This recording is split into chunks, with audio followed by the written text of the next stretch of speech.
everyone. Do you hear me out there in the Zoom? Yes. Okay.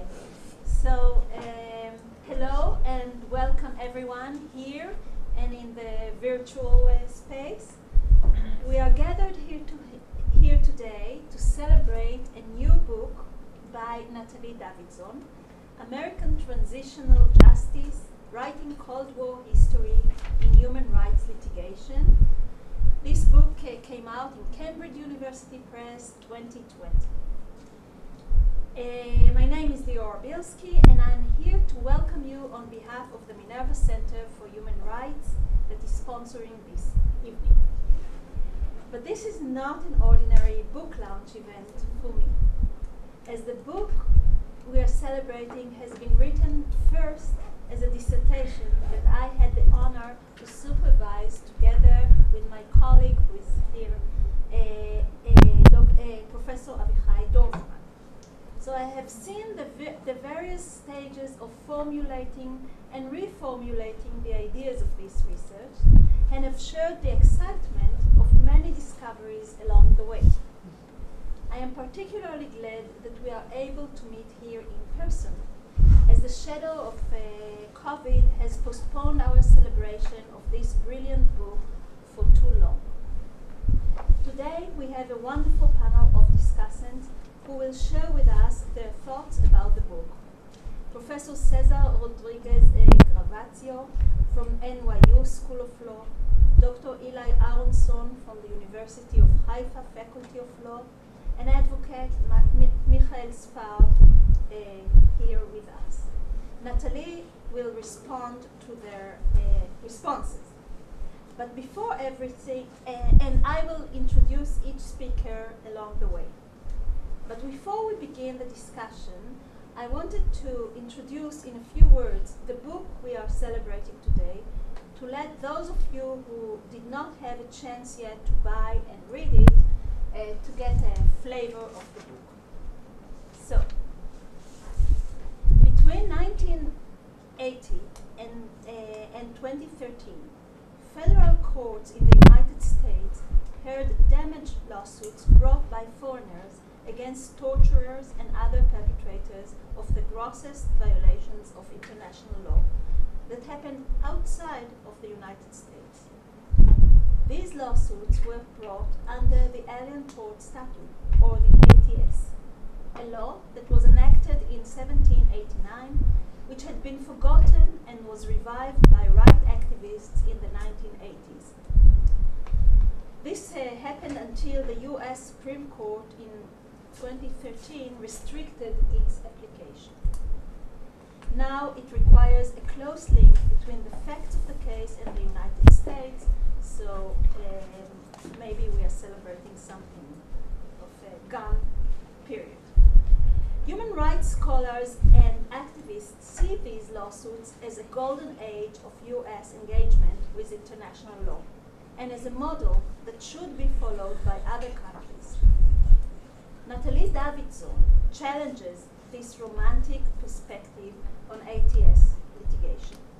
She revisits the two seminal lawsuits in the field, the Filártiga, concerned with torture of a dissident in Paraguay under the rule of General Stroessner, and Marcos, a class action by 10,000 victims of the Marcos regime in the Philippines against the former dictator. Through an analysis of the historical narratives produced in US courts and in the press and other sites of public discourse in the US, Paraguay, and the Philippines, Natalie argues that the litigation allows the US to whitewash itself of its sponsorship of political repression in Western Bloc allies. However, this litigation also enabled leftist groups in Paraguay and the Philippines to challenge the state during those states' transitions to democracy and to shape some of the transitional justice mechanism there. So, ATS litigation thus functioned as an unspoken transitional justice mechanism for the transition of the US and its allies out of the Cold War order, with both hegemonic and emancipatory implications. This is the summary. Now we are turning to our panelists, and the first speaker is Professor César Rodríguez-Garavito. He is Professor of Clinical Law and Chair and Faculty Director of the Center for Human Rights and Global Justice at NYU School of Law. He is a human rights and environmental justice scholar and practitioner whose interests focus on global governance, climate change, socio-economic rights, business and human rights, and the human rights movement. He is the founding director of the Climate Litigation Accelerator. The bio is long, so I'll skip. He has been an expert witness to the Inter-American Court of Human Rights and an adjunct judge of the Constitutional Court of Colombia, a member of the Science Panel for the Amazon, and a lead litigator in climate change, socioeconomic rights, and indigenous rights cases.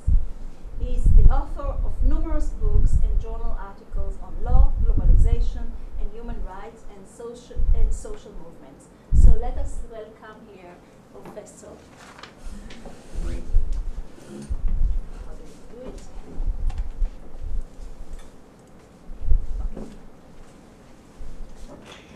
Thanks, everyone. First of all, for the invitation. I feel that an interesting collaboration has been developing over the last few months with your law school and with a community that I'm particularly excited about on everything from this fantastic book to potential activities next year. I would much rather be commenting this book in person there, but hopefully next year we'll find a way to get together in person in Tel Aviv. But this is a fantastic way to continue that conversation with the faculty and hopefully some students in attendance, because I was truly encouraged and thrilled to read this book. And I don't say this lightly. I know that there's a certain celebratory style in book launches for good reasons. Books take a long time to write, to research. So this is not the time, although there are some participants in these types of launch events that make it a point to trash the book in question, but that's certainly not my style generally. But I also don't want to underestimate the contribution and the novelty of this book. And I say this as someone who has spent some time, as Elioria said, both in human rights scholarship, scholarly circles, and in human rights practitioner circles, and has been somehow frustrated at the stagnation of the discussion on the past and the future of human rights. And in fact, one of the crucial contributions that I see this book making is making a decisive intervention in the debate about the past of human rights so that we can think more creatively about the future. So there is a transitional moment as well. I don't know if it's a transitional justice moment, but certainly a transitional moment in human rights practice and scholarship. That's been going on for at least a decade now. I've written a number of pieces in the Open World Rights, the blog portal, about how the dominant modes of scholarly engagement with the simultaneous challenges of climate and geopolitical polarization, technological disruption, increase in socioeconomic inequalities that are all existential challenges to the human rights project. The dominant ways of approaching these challenges out of academia are, to my mind, quite unproductive. They either entail a wholesale trashing, an abandonment of the project. As in some of the books whose titles have become kind of buzzwords, like the end times of human rights and the last utopia and the like. But also, on the other hand, the more celebratory and conditionally celebratory accounts that are offered both by scholars and certainly by various organizations in this field, the organizations that have made a crucial contribution to human rights advocacy and thinking for many decades, but that have found themselves at a crossroads and unable to rethink themselves. And to my mind, the net result of that inability will be their irrelevance.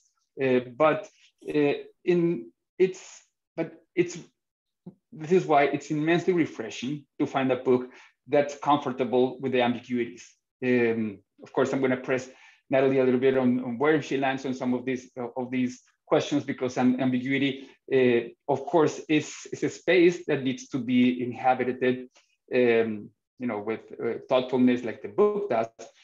But also, at times, the reader may ask herself, well, where does Natalie land on some of these questions? But the first comment then is a reason for celebration of this book, that it really makes a much needed contribution that embraces ambiguity, that also does its homework in terms of doing empirical research. And this is my second comment. But again, someone who's done sociological research on the human rights movement, a frustrating aspect of some accounts of the historical record is that they are insufficiently researched, and they don't go into the archives. They offer sweeping generalizations of decades of human rights practice, and come up with dichotomies that, to my mind, are not very helpful. So, for example, pitting human rights with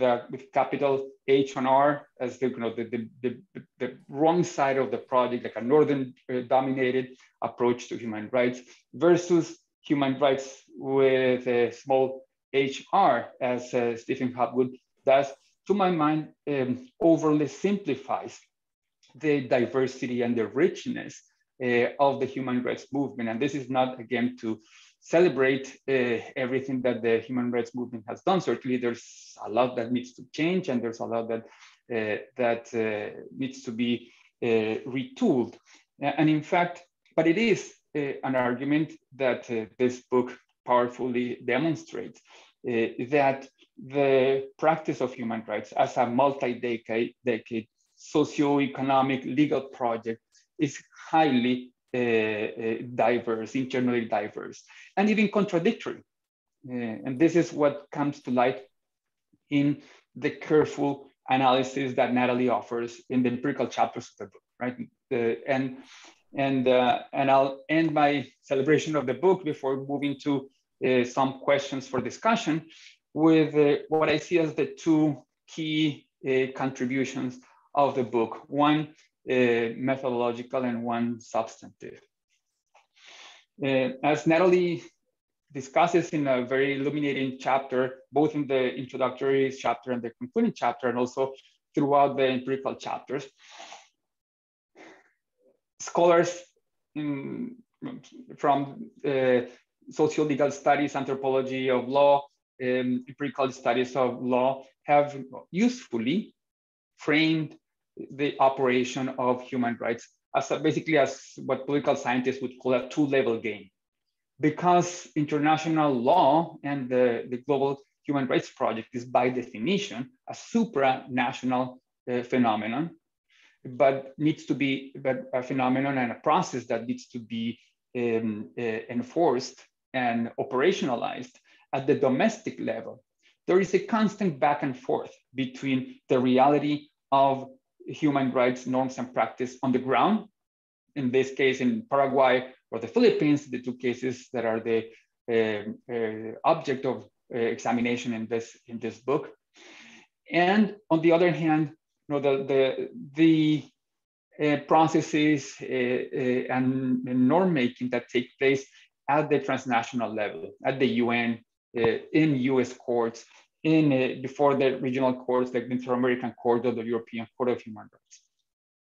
And understanding that back and forth movement between the work of diplomats and well-resourced organizations that have access to those venues in Geneva, in New York, in London, on the one hand, and the work of public officials, judges, activists, the media, which is an actor that Natalie helpfully introduces decisively into the story here, and civil society organizations at the domestic level.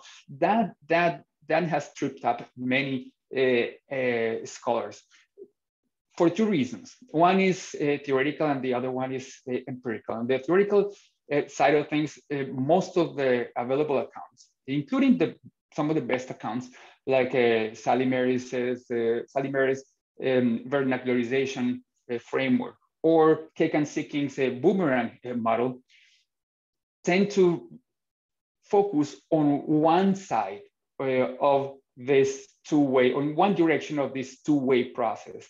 Meaning, in the case of vernacularization, how those norms of domestic violence hashed out in New York or Geneva are then appropriated, translated into the domestic level, right? So, but there's much less studies, there's much less research about the opposite direction, from the domestic to the global.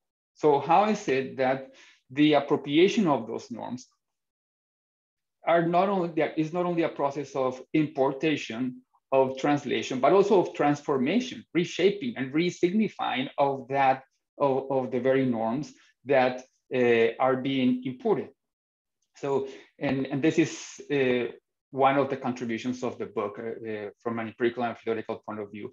The fact that Natalie took the time that many scholars these days don't take the time to do that not so appealing work of going to the archives and doing the interviews and spending time with the different locales, allows her to understand the ambiguity, for example, of a story about a case in Filártiga, for example, in Paraguay, a case of torture and assassination of the son of a prominent public health and social justice activist, as playing out differently in the US and in Paraguay. So while in the US, this story can be seen, as the book narrates, as a story of basically narrowing down all the background political relationships, the support of the US to a pretty brutal dictatorship in Paraguay, and turning that into a story of basically a Hollywood story of us versus them, the good people versus the perpetrators in the US versus the perpetrators of human rights abuses in Paraguay. A less patient researcher would have stopped there and said, well, of course, human rights is always a hegemonic project. It's always an imposition on the North or on the South. There were and at the same time, the local actors were left out of the crafting of that narrative, and as a result, human rights ended up reproducing relations of power between the North and the South. But Natalie helps us understand what was going on at the domestic level. And I've been on that level many times, having done quite a bit of human rights work in places like Colombia or Brazil or India. And what happens on the local level may be quite different in terms of the narrative that's being told and crafted by domestic advocates, who may very well use strategically kind of the narrow framing to get, for example, to get convictions or to go after some key quote unquote bad actors in US courts in this case, or just this week.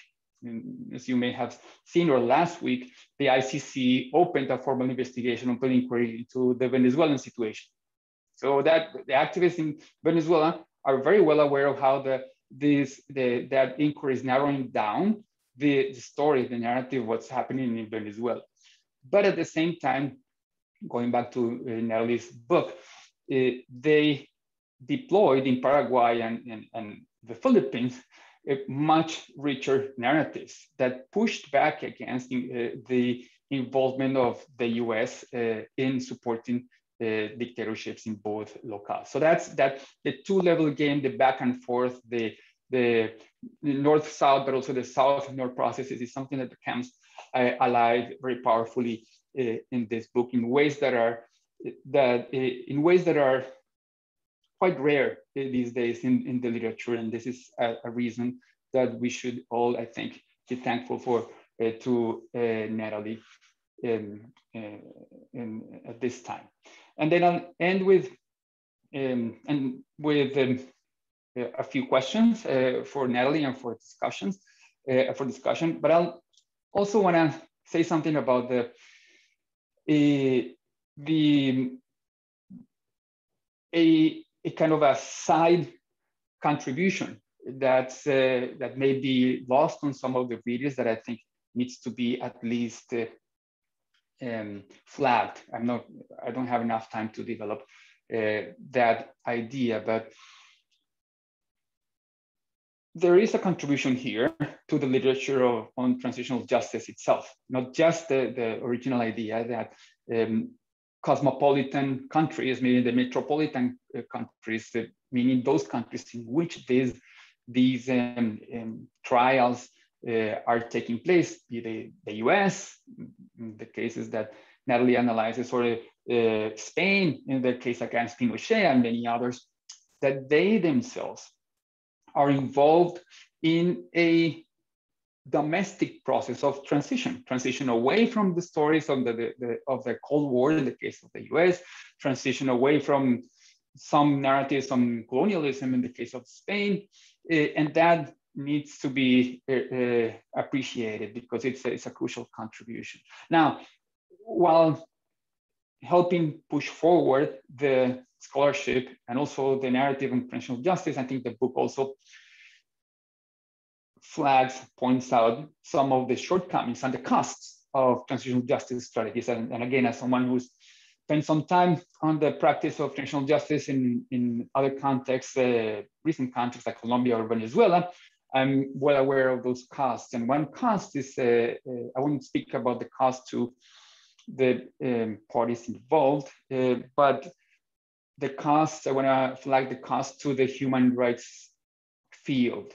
And what I see the book contributing more clearly to that discussion is the realization or the insistence that by focusing on backward-looking approaches to individual responsibility for specific acts of human rights abuses, no matter how brutal they are and no matter how much they deserve condemnation and even punishment at times, that the excessive focus of the human rights movement and of human rights thinking on that type of human rights abuse has come at the cost of the relative inability of the movement and of the theoretical framework to deal with structural forward-looking challenges like the ones that we're facing today.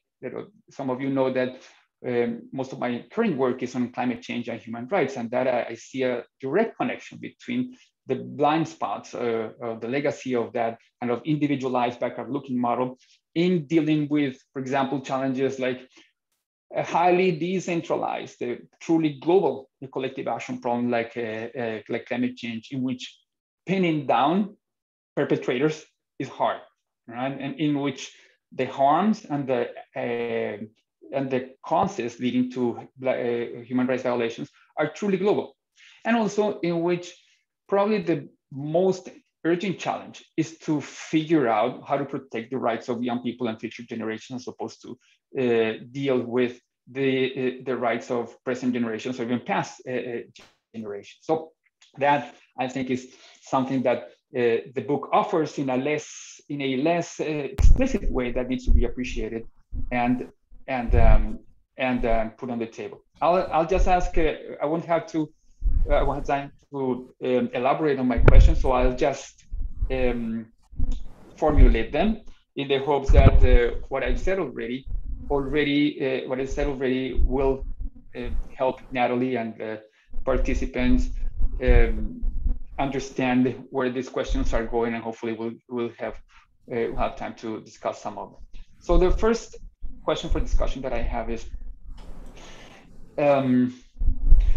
about the ambiguity, right? And the language in the book that sometimes shifts from embracing what I call the doom and gloom or the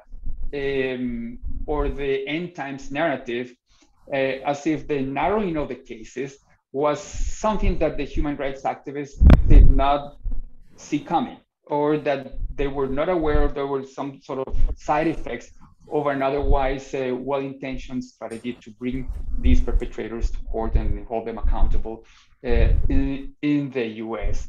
And there's a passage on page 13 in which Natalie says that, it's not true that transitional justice is necessarily complicit with neoliberalism, but it's been so, quote unquote, at times. But at the same time, the book rightly documents how it was movements and organizations on the left, from indigenous peoples to labor unions to progressive physicians like Filártiga's father, who embraced the human rights framework, partly to try to push back against what they saw as this brutal dictatorship that needed to be shaken down. So that's my first prompt for discussion. I would like to hear more about where Natalie lands on this potential tension or contradiction. And second, I wanted to press her a bit on the impact of transitional justice on the US. And this is, of course, no book can accomplish everything. So, of course, the focus needed to be on what happened in the Philippines and in Paraguay. But the interesting thing in retrospect, in reading the book, is to see that in the US, this was basically transitional justice without a transition. Now, you can have some form of formal process of judicial performance in which the US is framed or couched as the champion of human rights, hoping that the country and the legal narrative would transition away from that, at least from the Cold War narratives. And yet, in Plan Colombia, the U.S. intervention in Colombia through funding, through a combination of funding and the actual military support, or the recent involvement in Venezuela. All of those have very strong elements, clear flavor of Cold War, kind of late types of involvement. So I'm just curious to hear what Natalie thinks has been the effect of the legacy of ATS and the institutional justice in the US. And finally, of course, I can't resist the temptation to ask her and put here on the table for debate, what is different, if anything, about a transitional justice mechanism that is less tied to a hegemonic power than the ATS courts, of course. And so someone steeped in practice in transitional justice will say, well, yes, that's true. Everything that Natalie wrote is true for domestic courts, like the ATS courts in the US. But when you have an entity like the ICC, that's a completely different story. And then your arguments no longer hold. So I would be curious to hear your thoughts about that. Thank you. And congratulations again. I really enjoyed reading this book, and I don't say that lightly. And I think it does make a huge contribution to all of us working on human rights scholarship and practice. So thanks for that. Thank you very much. Thank you very much, Professor César. It's a great beginning to our discussion. And we are moving now to our second speaker, who is Eli Aaronson, who is a senior lecturer at the University of Haifa, Faculty of Law. He received his PhD from the London School of Economics and served as a visiting scholar at UC Berkeley and the University of Sydney. His scholarship has focused on the history of criminalization and penal policies in the United States and on the transformation of patterns of transnational governance of criminal justice policies from the early 20th century to the present. He's the author of From Slave Abuse to Hate Crime, the Criminalization of Racial Violence in American History, that was published by Cambridge University Press in 2014, and the co-editor of Transnational Legal Ordering of Criminal Justice, which was published by Cambridge University Press last year. So, thanks, thank you, Leora. It's a great pleasure to take part in this event and discuss the important intellectual contributions of this truly remarkable book. So I would like to begin by thanking Natalie and Leora for the invitation, and by congratulating Natalie on the wonderful achievement. So this book uses the case study of the American model of transnational human rights litigation to explore some broader theoretical questions about the promise and limits of legalized forms of historical judgment. One way of tracing the genealogy of legalized forms of historical judgment is to place them as part of a political theology that has secularized Christian notions of divine reckoning in an attempt to replace them with Enlightenment-era conceptions of the redemptive possibilities of historical inquiries. Hegel's famous quote that the world's history is the world court of judgment represents a wider teleological understanding of history as being potentially capable to separate good from evil, justice from injustice, and truth from falsehood. Now, like many other secularized political concepts of the Enlightenment era, the aspiration to reveal the judgment of history has eventually been channeled to support nation building and state formation processes, and more recently, it has served to facilitate the institutionalization of supranational courts and transnational legal proceedings. And although the success of worldly judicial institutions in realizing the promises of the political theology of the judgment of history has proved limited, questions about the political roles played by historical trials have been a subject of lively scholarly debates, and it is to these debates that Natalie's excellent book makes a very remarkable and timely contribution. The conventional terms of the debate about the Alien Tort Statute have been framed along the lines of the more general controversies between proponents of liberal internationalism and advocates of conservative foreign policy approaches. For liberal internationalists, the ATS represents an important component of the anti-impunity regime and a practical tool for holding individual perpetrators accountable. For conservatives, it raises concerns of excessive judicialization of American foreign policy. Both sides in this debate, however, seem to share a vision of the ATS as a manifestation of pure universalism, in which the United States serves mainly in the role of a benevolent savior of foreign victims. This book goes against the grain by offering an entirely new way of interpreting the meaning of ATS litigation. As an alternative to the common positioning of the United States as an executor of universal justice, the book stresses that the US has been heavily involved in facilitating these human rights abuses by providing the financial, military, and diplomatic support that enable these regimes to institutionalize these forms of political violence.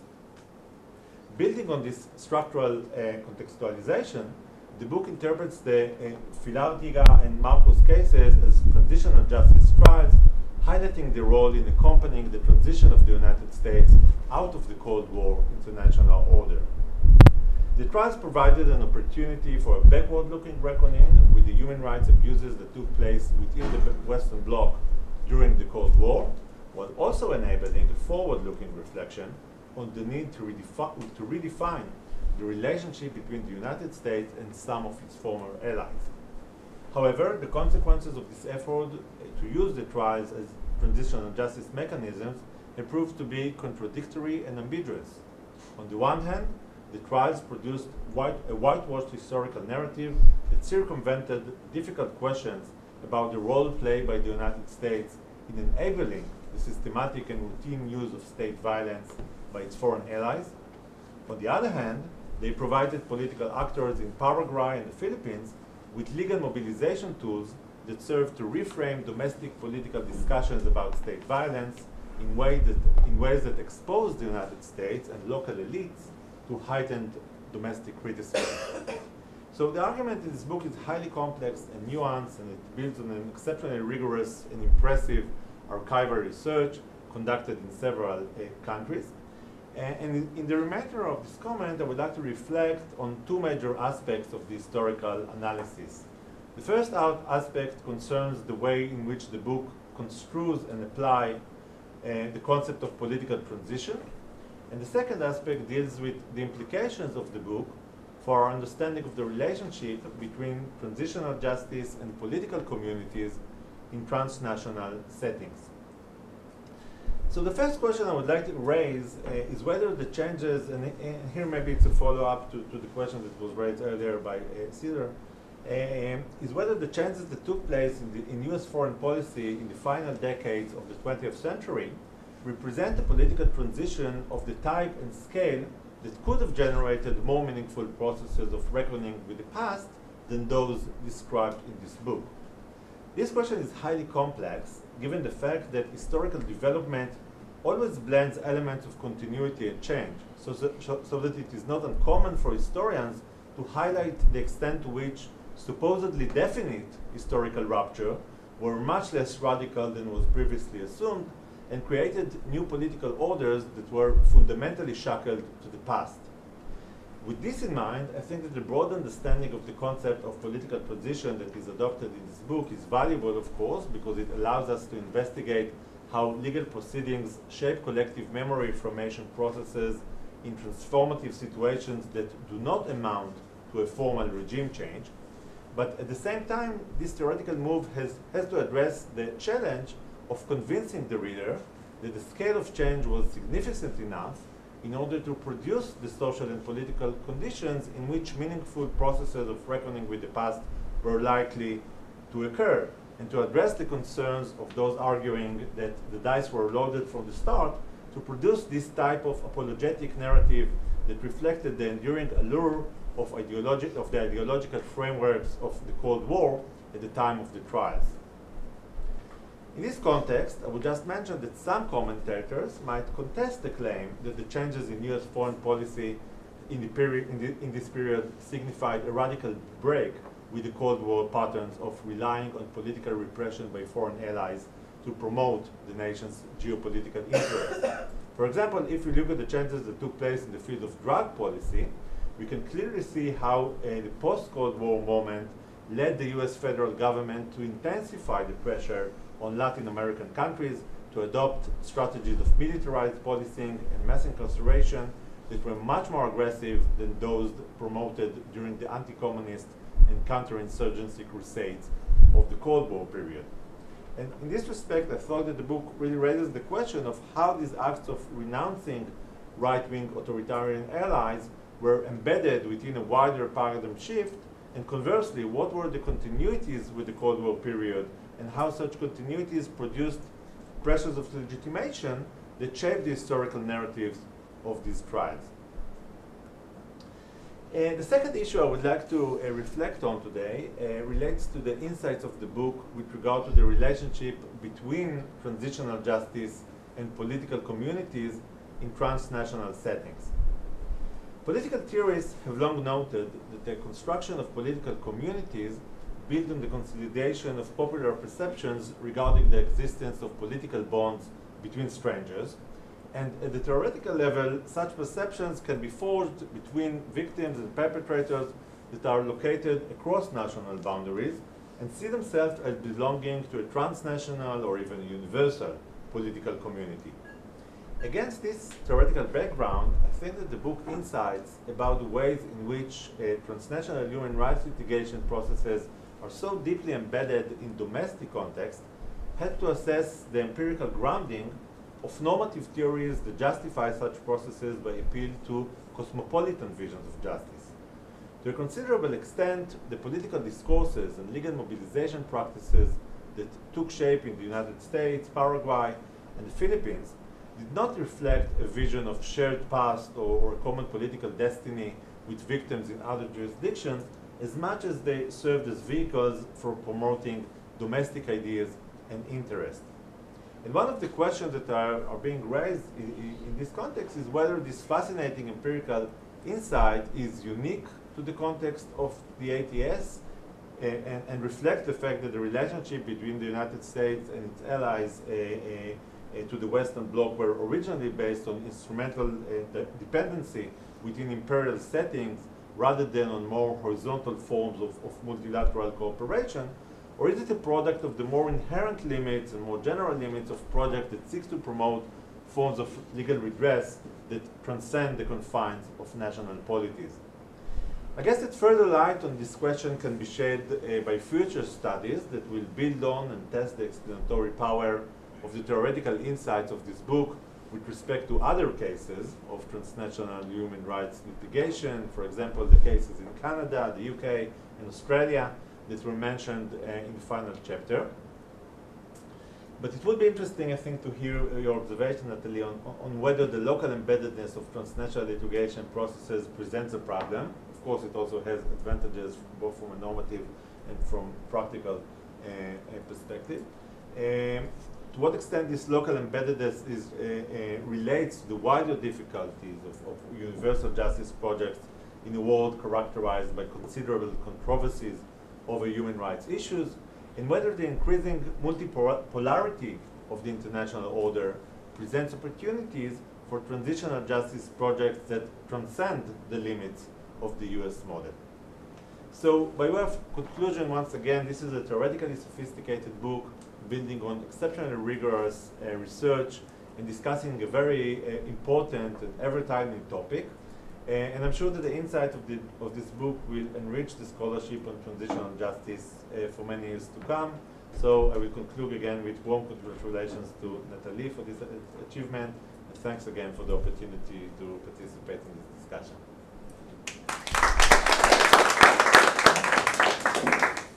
Thank you, Eli, for a really fascinating reading of the book. And we are turning to our third speaker, Michael Sfard, who is a lawyer specializing in international human rights law and the laws of war, focusing on international laws of occupation. Sfard represents a variety of Israeli and Palestinian human rights and peace organizations, activists and marginalized communities in Israel and in the West Bank. He holds an LLB from the Hebrew University and an LLM in International Human Rights Law from UCL. So, Michael, thank you. Thank you, and I'm really happy that I was invited, and thank you, Natalie, for inviting me, and Laura for having me. I did not know what I'm going into when I got this invitation and started reading the book. For me, this is an amazing contribution to the research and the understanding of the nature of human rights litigation in general, not just transitional justice litigation. And I want to applaud you, Natalie, not only for doing a marvelous theoretical work, but also for writing a text that is read like a novel, at times like a thriller. And I really recommend all of you to read it. I did not read it as an academic. I read it as a practitioner, and my comments would be coming from that angle. For me, Natalie has shed light on a cost that is rarely being discussed, rarely being talked, of human rights litigation, and that is the cost of creating or contributing to a legal product that contains a distorted, a narrowed down account or narration of history and political context. And while reading the book, the more I advanced in reading the book, I thought, Natalie's written this book for me. It's a cautionary tale to tell me, look, you're dealing with strong stuff, and you're playing with fire, because not only that this is something that judges do, but you're part of it. You're part of the authoring process of an alternative, sometimes fake history, fake explanation of the political context. And that is something that the more I think of, the more I think it's completely correct. And there are probably very rare cases where human rights litigation that is victorious, that ended up with providing the remedy sought to the victims of human rights abuse, does not also include as a byproduct, and sometimes very painful byproduct, these kind of distortions of peeling off the full list of perpetrators, of tearing out the case, the events from their political environment. And for me, it's a daily thing. Because when we go, and sorry for bringing this from America, Paraguay, and the Philippines to Israel and Palestine, and to litigations in the court of the abuser, of the abusing regime. When we go to court, this is something that even that is there in the back of our minds. If you look at the most successful stories of human rights litigation in Israel in the context of the Israeli-Palestinian conflict, they all begin with a paragraph that is a hasbara moment for the history of the conflict.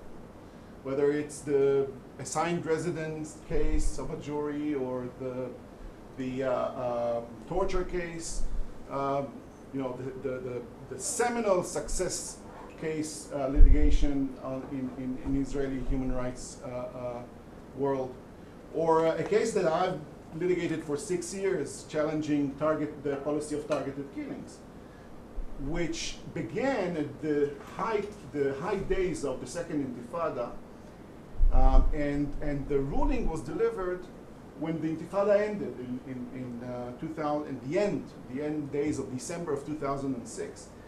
And listen to the first paragraph of that decision. It says, in September 2000, the Second Intifada broke out. A fierce barrage of terrorism was directed against the state of Israel, against Israelis wherever they were. A barrage of terror does not distinguish between combatants and civilians or between women, men, and children. The terror attacks were taking place both in the territories of Judea, Samaria, and the Gaza Strip, and in the state of Israel. And so on, and so on. In the course of these, more than 1,000 Israelis have been killed. Thousands of Israeli civilians have been injured. Thousands of Palestinians have also been killed and injured during this period. Now, the one that comes from Mars reading this paragraph, which is the historical entry to the case, thinks that the Intifada broke out of the blue with no context whatsoever. No decades of domination and oppression, no wild settlement expansion and land grab and land theft, no indiscriminate killings in the beginning of the days of the Intifada, even before there was one terror attack in Israeli cities and towns. More than 50 Palestinians were killed in those 3 or 4 days, and as reported, more than 1 million bullets were fired during these days. Nothing. And this is something that happens time and again. We see the Israeli judiciary standing still, making their contribution to the Israeli narrative. And that, of course, also has to do with the political context. I've been involved in numerous cases trying to bring accountability to violent settlers, settlers that have been grabbing lands by Palestinians. And usually these cases allege that the authorities, the law enforcement authorities, are not doing their job. And the court is extremely convenient in making a separation between the lawless settlers, these hooligans that have been doing things that are against the law, and the authorities, which at best are well-intentioned, reckless agencies, and at worst, benevolent saviors. And the whole intricate, vast web of support that the Israeli apparatus provides the settlers completely disappears from these cases. When you read the case of Migron, the outpost that was built on registered private Palestinian land, the court take pains at detailing every demolition order that was issued by the authorities and every act of enforcement that was done. Of course, all of them were completely useless and futile, because, and does not ask itself the question, is it in fact an act of state done by proxies? So this kind of costs that we see in litigations can happen in domestic cases that are not transitional justice cases, and as Natalie has shown us, also in cases that are transitional justice cases. What is deeply ingrained in the theory that Natalie suggests is also a distinction between victory in human rights litigation and something that I would call success in human rights litigation. Victory is a simple thing to measure. Either the litigants and the claimants have gotten the remedy they sought for or didn't. But success is something much more complex. It asks a question of how this litigation impacts the narratives, the understandings, the perceptions. How does it educate future generations or present generations? What is its contribution, or what is its damage to the overall movement for change, for human rights? And these questions are questions that have, of course, and could be and should be a matter for extensive academic research. But these are questions that have a daily occurrence in the practice of human rights litigation. And the question that I've been asking myself while I was reading is, do you have, Natalie, a sense of the meter that we should apply? Because as you write in the book, there are, of course, the positive products of such litigations, the agency that the victims are inflated with, the voice that is heard, the story that they can tell, and the fact that maybe in their own home land, the distortions are being mitigated and probably even ignored. So how should we measure the damage caused by such distortions, such narrowing down of that happens in human rights litigations, and how would we balance it with the obviously very important achievements that such litigations bring? And I should remind us all that at the end of the day, human rights is about humans. It's about individuals and communities, and if they are the victims of human rights abuse, definitely mass human rights abuse, the machinery of human rights abuse, and they can get remedy and can be heard, that is a huge, huge success in and of itself. So how do we measure that with the costs of such litigation in the terms and the currency that I mentioned? The second question I have is about the forum. One thing, I'm not an expert on transitional justice. I hope to be. I hope this is something that would be needed, but I'm not. And then, and my question is, while reading the book, I thought, okay, not all transitions were born equal. This is not the same type of transition that America has gone through. And by the way, when I started the book, I was perplexed. What is the transition that America went through? What is the big political transition? Not only that there was no political internal transition, there was a new geopolitical reality, but America came on the upper side. It won. It won the Cold War. So what kind of process, of self-reckoning America went through?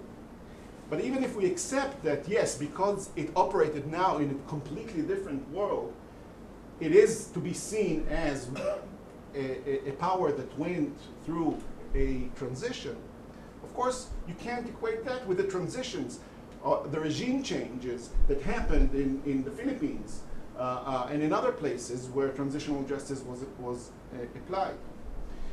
And that brings me to the question of what kind of transition we need in order to actually mitigate the risk of that cost that we're talking about is very important to understand. Because I haven't been litigating in many jurisdictions, only in one. But I have a sense from reading litigations in other places and knowing and having practitioner friends in other places that what we're talking about is the nature of the beast. Is not something that is, it comes locked together with domestic courts that have loyalty to the nomos, the normative universe that the regime is based on.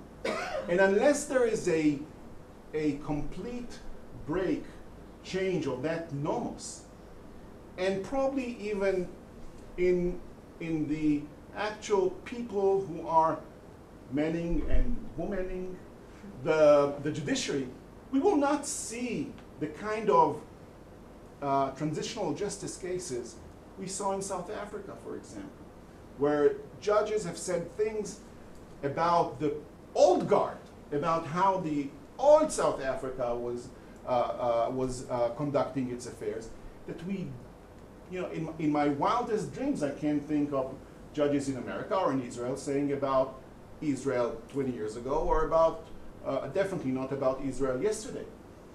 So is it an expectation that is, that has any kind of real potential to happen? I wonder.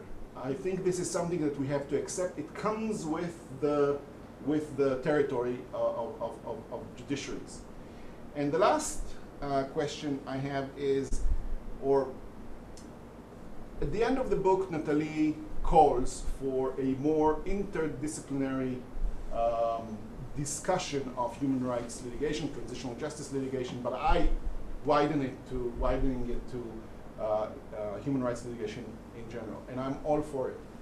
I think lawyers tend to be imperialists, and the legal profession in general tends to think that everything is legal and they hold all the wisdom, and of course that is not the case. And understanding the impacts of human rights campaign, in order to understand it well, you need political scientists, and you need sociologists, and you need anthropologists, and you need all kinds of people from all kinds of disciplines. But is it something that can be also done in practice, or only in research and theorizing this field?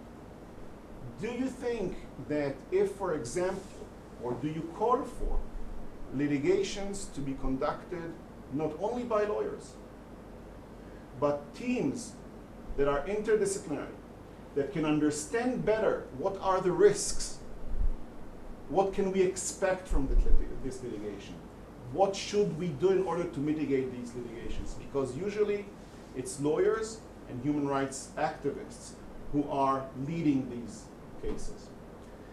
I want to end again by saying that this is an immense contribution to an issue that I've been thinking of a lot, and reading this book provided me with a lot of insights. So thank you very much from me personally, and I hope this is the first book in a series.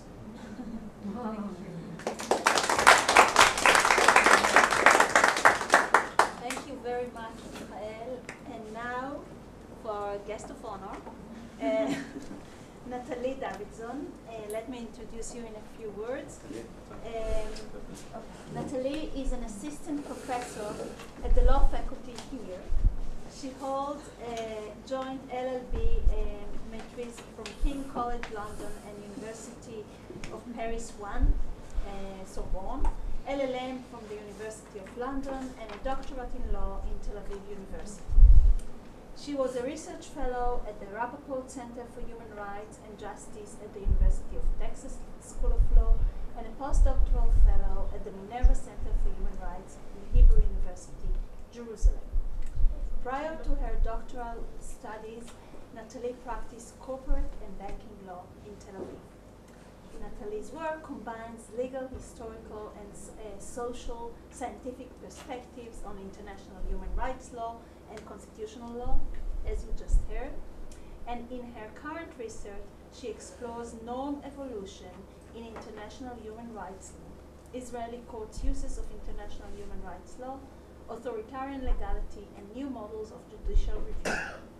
Natalie also directs the team of Israel reporters for the Oxford Reports on International Law in Domestic Courts. So welcome, and let us hear your words. Thank you. Wow. Thank you very much. Thank you to every single person who is here. It's wonderful, and it's also very nice to speak English here. It's much easier for me. And we have 27, maybe that's 25 people with the administrator on Zoom, and I'm very touched. Everyone who joined us. I thank the three commentators. I want to say that this was the dream team list. These are the three people I wanted, my first choices, and you said yes, so I'm very, very happy. I will, of course, respond to you very soon, but I just want to say a few thank yous first to some people in the room and in general. So it's not a secret that this book is based on my dissertation that I did here, as Liora mentioned, and I want to thank from the bottom of my heart my two advisors, Avichai Dorfman, who is in the United States and joined us on Zoom, and Liora, who is here. I really lucked out with two very different supervisors who were both in different ways very supportive, very engaged and yet not pushy or imposing not pushing me to write like either of them, and very, very open-minded, and encouraged both of them, supporting me just to write about what I wanted and to say what I thought and to be bold. Avichai, I want to say that some of the comments, some of the conversations that we've had over the years are still with me today, and some of the things you've said are only beginning to sink in now, and are leading to new research projects. So I'm dialoguing with you now, a bit more in agreement with you than than previously. And that goes to César's question about where I fall on the ambiguity. I'll get to this at the end. Liora was my supervisor, but at the same time I was her research assistant, so I can't do justice to how grateful I am and how much of our conversations are reflected in this book. I will just say that I learned to read and write academically with Liora, to dialogue with existing writing, and to follow my instincts. So thank you to both of you. I'm not going to say, there's so many people to thank here. It's very special for me to be doing this book event here in Tel Aviv, which is where I did my doctorate, and some of you are in the room, some of you are on Zoom, some of you couldn't make it, but I think about a third of the faculty here heard me hesitate in the office. I talked to so many people here about the project, so there's a bit of many of you here, and I'm not going to say any names because I'll forget someone and then it'll be embarrassing, but you know who you are, and of course my friends in the graduate program, Mital, who is here, and others who are here on Zoom, who heard me hesitate for hours and helped me figure out what I wanted to do. And I want to thank Sam Moyne also, who has a book event at the same time right now in Jerusalem on Zoom, who encouraged me to send my manuscript to Cambridge University Press in the book series that he co-directs. And so it wouldn't have happened without him. And I just want to say a few words. Of course, even when you author a book and you're the single author, there are many, many people to thank.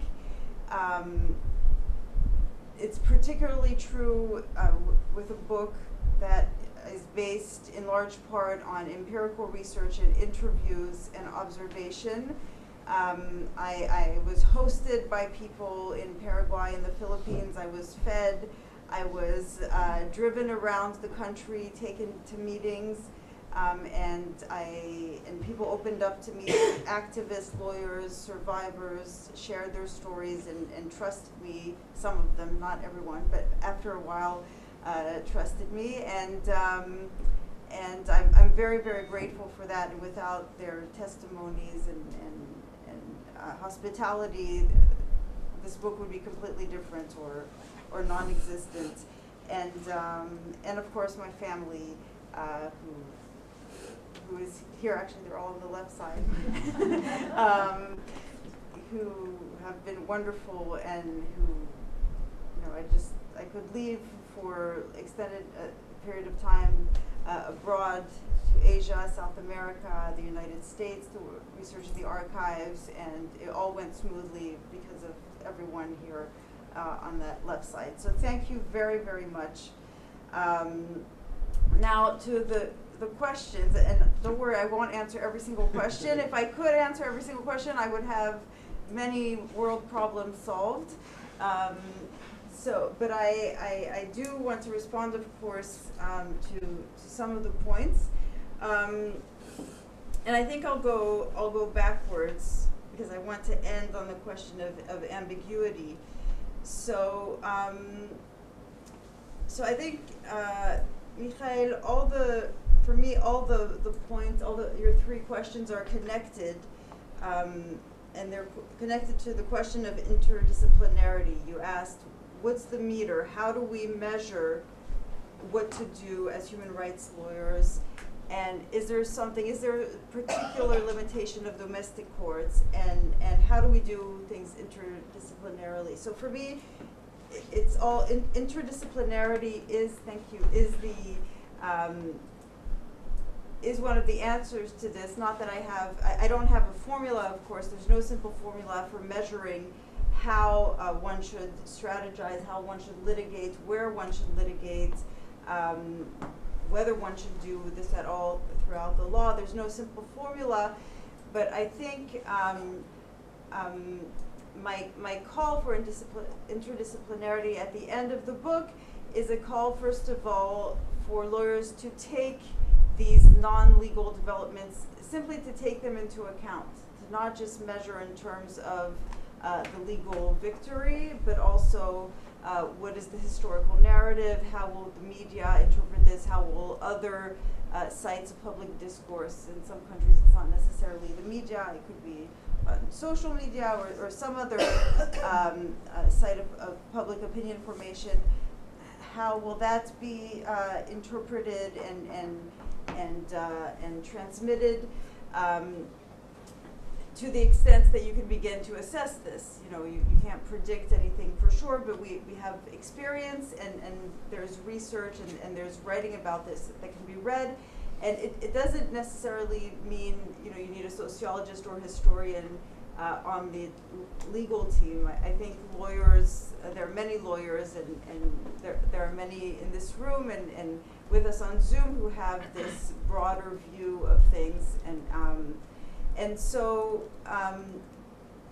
first of all, it's a call and it's going against the grain of this anti-impunity push to not just measure in terms of who goes to jail and who is condemned as a perpetrator, but to think more broadly. As César said, many litigants actually are sophisticated about this and are beginning, and in these cases did think about the historical narrative. It was very clear that the plaintiffs in the Marcos case, they never thought they would win, and their main point was to set the record straight on how many thousands of victims there had been. But except for the Maoist branch of that group, the people I talked to who were lead plaintiffs were very surprised that there had been narratives flattering to the United States, and my research came to them as a shock and it was something upsetting. And so it's something that I think should be taken into account, and how do you do it? So there again, no simple formula, but I think there are certain things we can learn from the past, and I try to, in the conclusion, to sort of flag them. And so one of them, we could point to the limitations of domestic courts, but I think it's, it really varies. It gets even more subtle and detailed than that. I think something, and I'm not sure any of the commentators mentioned this, one of the big factors identified, one of the big causes of distortion was legitimacy problems. And so a court exercising a very unusual form of jurisdiction, like universal jurisdiction, will have heightened legitimacy problems, and that can lead to heightened distortion because there's more pressure on the court to justify itself. So it also depends. I think it really makes a difference, or I expect it would make a difference what legal doctrine you choose, what form of jurisdiction, what tool you use. They will have a tendency to produce different kinds of narratives. If you go for something based on crimes against humanity, you're probably going to get these more simplistic narratives than if you go maybe through private law doctrines. So these are all things that can be taken into account, but there's no mathematical formula, there's no certainty. These are ideas. I don't have a recipe here, of course. You understood the project is mostly historical and analytical, but these are my thoughts about that. So about Eli and César, about the political transition. Was this really a political transition or a profound political transition? So my point here is not, and I don't mean to get into an exercise about, was the label correct, the transitional justice label, is it the right thing? Is this exactly like what happened in South Africa and elsewhere? My point through the term transitional justice, or looking at the ATS as a mechanism of transitional justice, was to point to, first of all, a historical phenomenon of, I'm talking about transitional justice in the sense of the kind of legal proceedings that were conducted in the 80s and 90s around the world, and to say, well, the U.S. also did this. It was also part of this, and it was also performing a new identity. Okay, it was dealing with the past, writing history, and performing a new identity. So, is this really a profound political transition? It's a difficult question that I have to think more about. But I really want to go against the grain or the assumption I think that I hear in both Eli and César's comment that transitional justice elsewhere, in South Africa, for example, there was a profound political transition. I don't want to underestimate the huge change that abandoning apartheid reflects, but there's, and that's the whole approach in critical approaches to transitional justice. Many would have criticized the situation in South Africa for basically leaving the economic structures pretty much the same. The wealth is in the hands of white South Africans.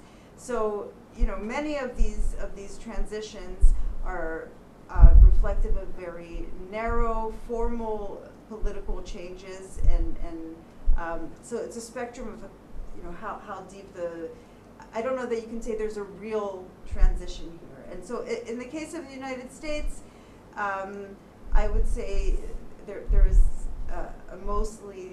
there's for sure a rhetorical change. Okay, there's a change in rhetoric. There's a shift There's a renunciation of allies, of certain allies.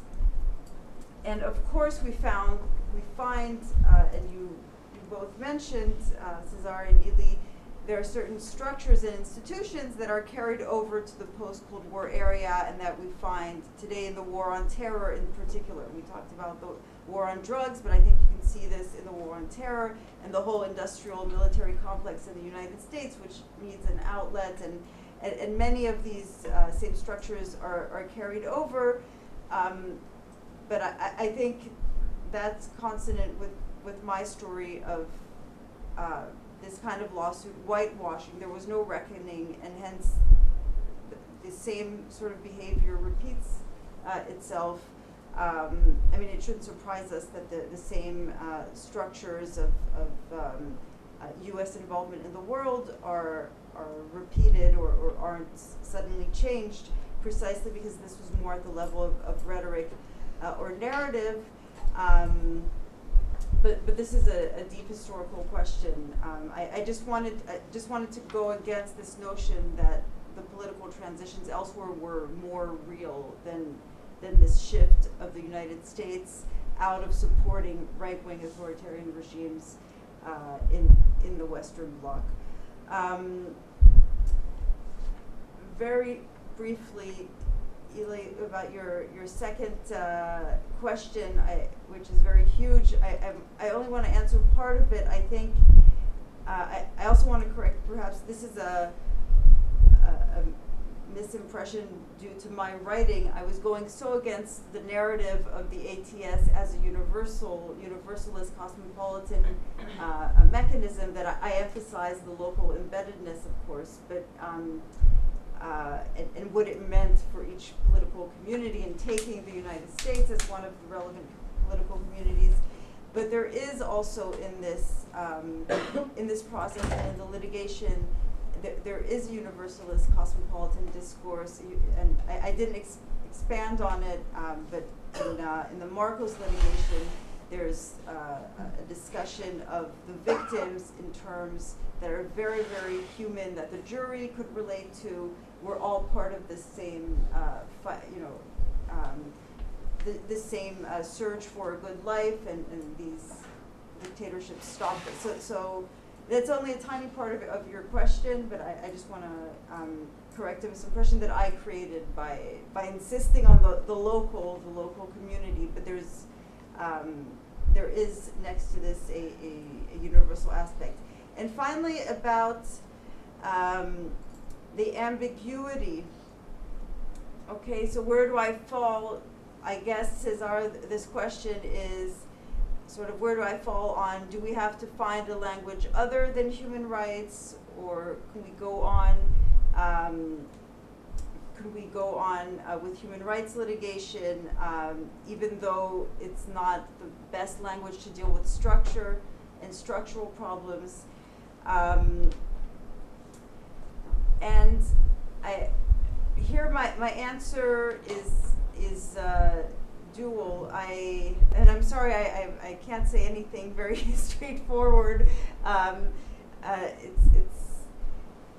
Maybe this answer also has ambiguity in it. First of all, I think it's urgent to look for alternative languages to human rights, not just because of the problem of structure, but simply because the world is so complex and the problems that are faced are so complex that there's no reason to believe that human rights that any one language is most appropriate. And that's what it has become, right? It has become the language, the dominant language for talking about justice and injustice.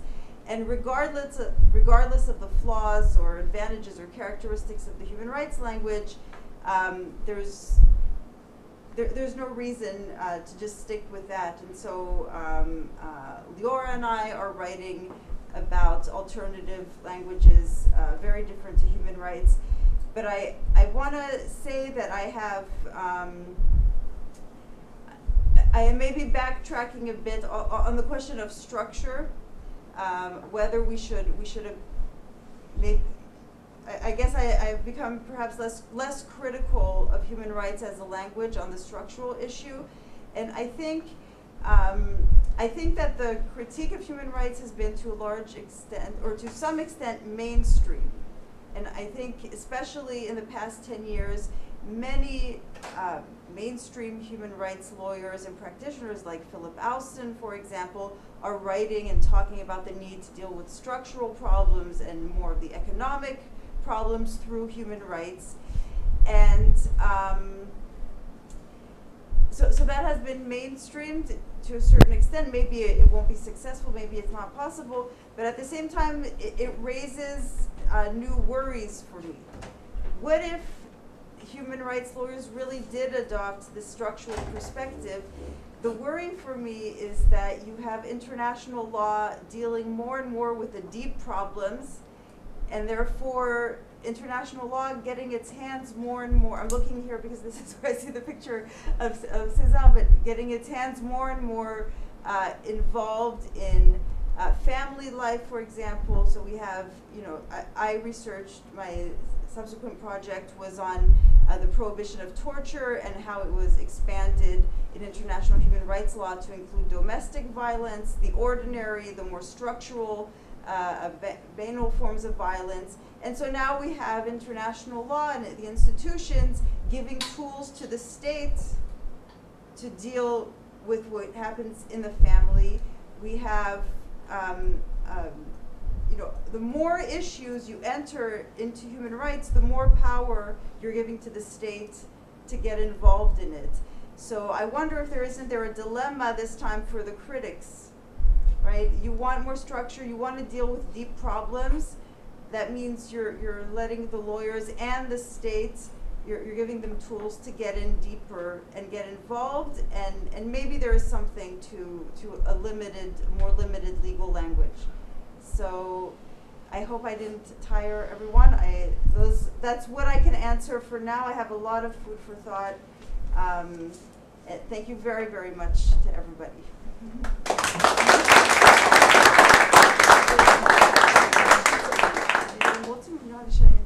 Ayafim, or do you want okay, so thank you, Natalie. Thank you very much. Thank you, the speakers here.